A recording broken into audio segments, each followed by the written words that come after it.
বজালী ভাষাৰ কবিতা যুগ বদলিল আতা আবু কবি দীপ দাস।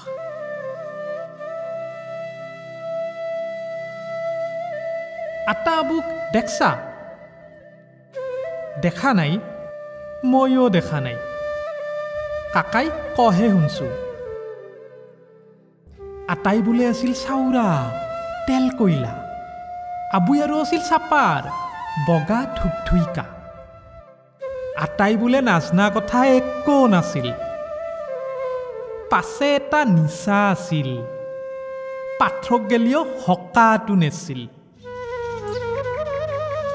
কাকাই কৈছি আটাৰ কান্ধত উঠি ফুৰবা যাওঁ, উঠ ৰাঙা কৰি আবুৰ খুন্দা তামোল খাওঁ, মৈজাত বহি আবুৰ বিচনীৰ বাওঁ, ঠাণ্ডা লাগলি আটাৰ কাঠৰ তলত তাও।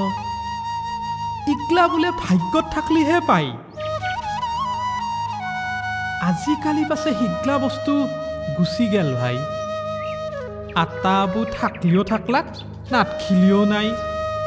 থাকলিওনো কি হ'ব ভাই, চলি পলি লগত লৈ পুতেক বৰেক গিলাই গাঁৱৰ ঘৰ এৰি টাউনত যায়। বছৰৰ মূৰত একদিন ঘৰ বুলি আহে যদিও স্নেহ বন্ধনৰ নাটকহেন দেখে ও ভিডিঅ' কৰি ফেচবুকত দেই।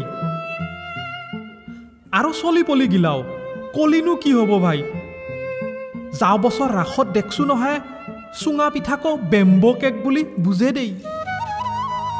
ইটা টাউনত যি বৃদ্ধাশ্ৰমগিলা খুলছি টিভিত দেখছো নহয়, মুখৰ আগত হেডাল নি চলি পলি বিচাৰি আহে না বুলি সুধলি বেছিভাগে নাহে বুলি কয় ভাই। দুই এটাই ফোন কৰিলিও সময় মিলে যাই আছো বুলি কৈ থৈ দেই। শুনলিয়ে কিবা কইজাত খুন্দা মাৰি দেই, যেন বৃদ্ধ হলি আই পিতাৰ লগত সম্বন্ধ শেষ হৈ যায়। চাল্লা হাপি চাপি দিবাৰ মন যায়, যিমান হলিও মাক বাপেক বুলি বুলবান নাই। যুগে কিবা হৈছি দে ভাই, আচলতে হৈ যুগে বদলিল।